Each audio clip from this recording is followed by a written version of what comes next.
evening, I'm going to make fry bread. First of all, I put in 4 cups of flour, 2 teaspoons of baking powder, and 1 teaspoon of salt. I use Bluebird flour. Those are one of the best flours to use to make fry bread. It has a lot of elasticity into it. And I'm also going to add about 2 cups of water to this. We don't add lard to our fry bread. We just basically just flour, salt, and baking powder. Hands together, make sure everything's mixed together, and when you add your water to it, slowly pour it into the ingredients.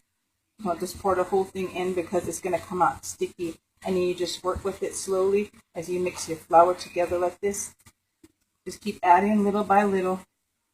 Most of the time when we make our fry bread, we really don't measure things. We usually measure by hand, just like how you do with the fry bread and stuff, tortillas and stuff. When you finish, make sure your dough is nice and soft and not too sticky, because if it's too sticky, you start rolling it out and it gets stuck to your hand and stuff. I just let it sit here for at least, cover it and let it sit here for like 10 minutes and let it rise and let the baking powder do its job. After I let it rise for a little bit, I take off a little piece at a time and make them into like golf-sized balls. Those. It's easier to do it this way than just breaking off the dough and trying to stretch it out while the grease is burning on the stove.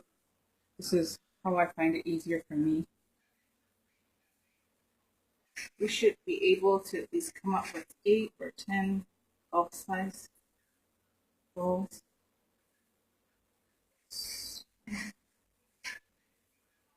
I'm not making too much because we're not throwing a big old dinner tonight. So I say about 8, yeah. 8 golf balls should come out.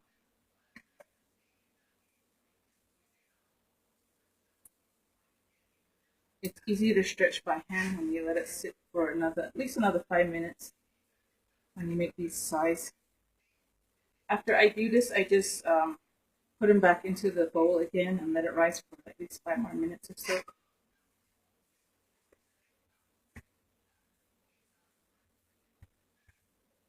And I close the lid again and let it sit there for at least 5 minutes.